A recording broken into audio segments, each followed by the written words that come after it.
नमस्कार दोस्तों।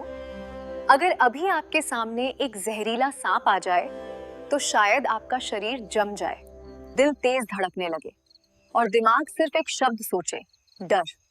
लेकिन तमिलनाडु के कुछ जंगलों में यही सांप किसी के लिए डर नहीं, जिम्मेदारी है, रोजगार है और हजारों जिंदगियों की उम्मीद है। इस वीडियो में हम जानेंगे इरुला समुदाय के बारे में, उनकी सांपों से जुड़ी असाधारण कला और कैसे उनकी विरासत आज भारत की जान बचा रही है। इसलिए इस वीडियो को अंत तक जरूर देखिए।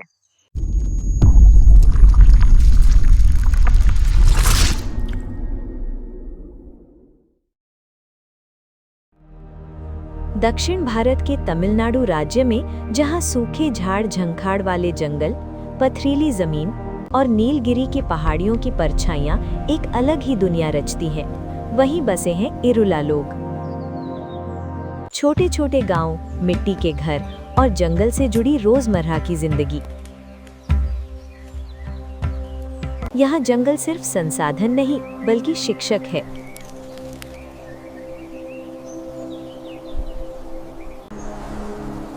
हवा की दिशा, पत्तों की हलचल, मिट्टी पर बने हल्के निशान, सब कुछ एक भाषा बोलता है जिसे इरुला पीढ़ियों से पढ़ते आ रहे हैं। इरुला कोई नया समुदाय नहीं, वे इस भूमि के उतने ही पुराने हैं जितने ये जंगल। पीढ़ी दर पीढ़ी उनका ज्ञान किताबों में नहीं लिखा गया, वो स्मृति में रहा, अनुभव में ढला और पिता से पुत्र, माँ से बेटी तक पहुंचा। बचपन से ही बच्चों को सिखाया जाता है कौन सा पद चिन्ह किस जानवर का है, कौन सा निशान ताजा है और कौन सा पुराना।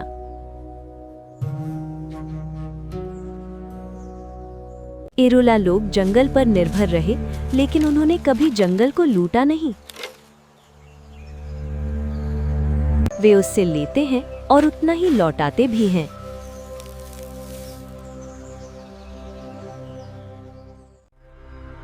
इरुला सांप पकड़ने वाले सिर्फ साहसी नहीं, वे अत्यंत प्रशिक्षित होते हैं।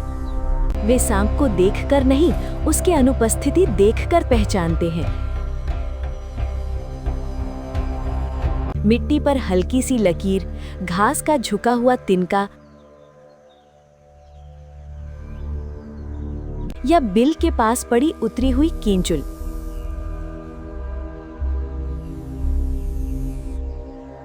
इन सब से वे बता सकते हैं सांप कौन सा है, कितना बड़ा है और कितना खतरनाक हो सकता है। वे जानते हैं कब सांप डर में है, कब आक्रामक और कब शांत।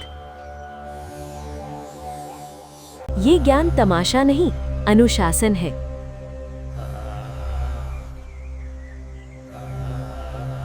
हर पकड़ सम्मान के साथ होती है, क्योंकि उनके लिए सांप दुश्मन नहीं, सह अस्तित्व का साथी है। एक समय था जब सांपों को मारा जाता था, कभी डर से, कभी जरूरत से। लेकिन समय बदला और इरुला समुदाय भी।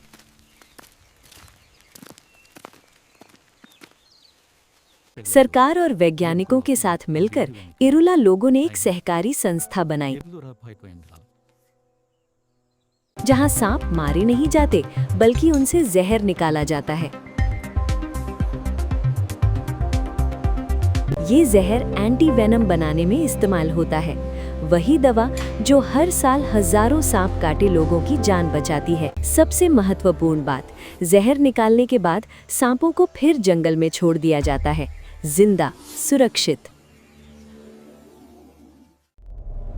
भारत में हर साल हजारों लोग सांप के काटने से मर जाते हैं, लेकिन हर एंटी वेनम की शीशी के पीछे कहीं ना कहीं इरुला समुदाय का ज्ञान छिपा होता है। डॉक्टर दवा लगाते हैं, अस्पताल जीवन बचाते हैं, लेकिन उस दवा की शुरुआत जंगल में होती है। एक इरुला व्यक्ति, एक सांप और एक शांत हाथ। ये सिर्फ परंपरा नहीं, ये सार्वजनिक स्वास्थ्य की रीढ़ है। 아무튼 이놈 쏘도 원다인 보레가 इरुला लोग सिर्फ सांप पकड़ने वाले नहीं हैं। वे जंगल के गीत गाते हैं, मौसम को पढ़ते हैं और पशुओं के व्यवहार से भविष्य भांपते हैं।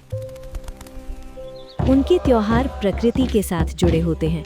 उनके नृत्य जंगल की लय पर चलते हैं। हर गीत, हर कथा एक पर्यावरणीय सबक है।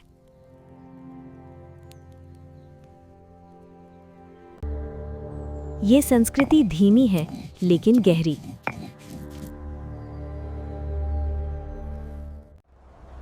आज जंगल सिमट रहे हैं, शहर फैल रहे हैं।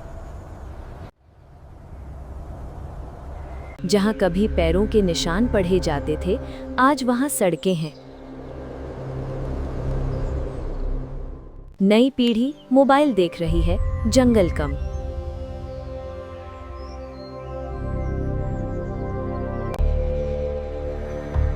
ये बुरा नहीं, लेकिन खतरनाक जरूर है।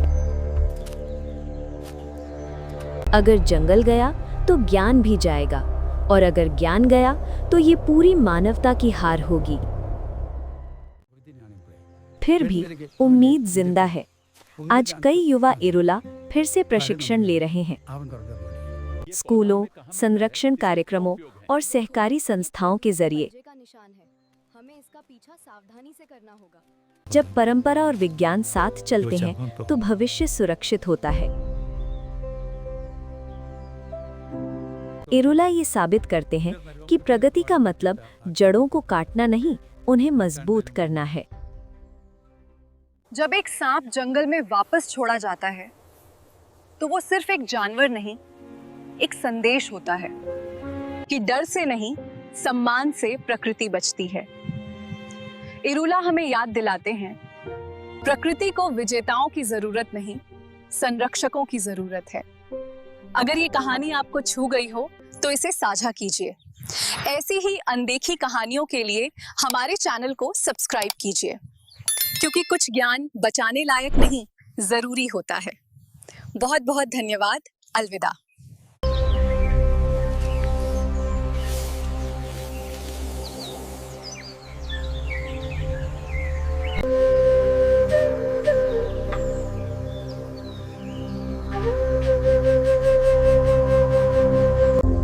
और अधिक अपडेट के लिए हमारे चैनल को सब्सक्राइब करें, शो लिंक पर क्लिक करें और इन वीडियो का आनंद लें।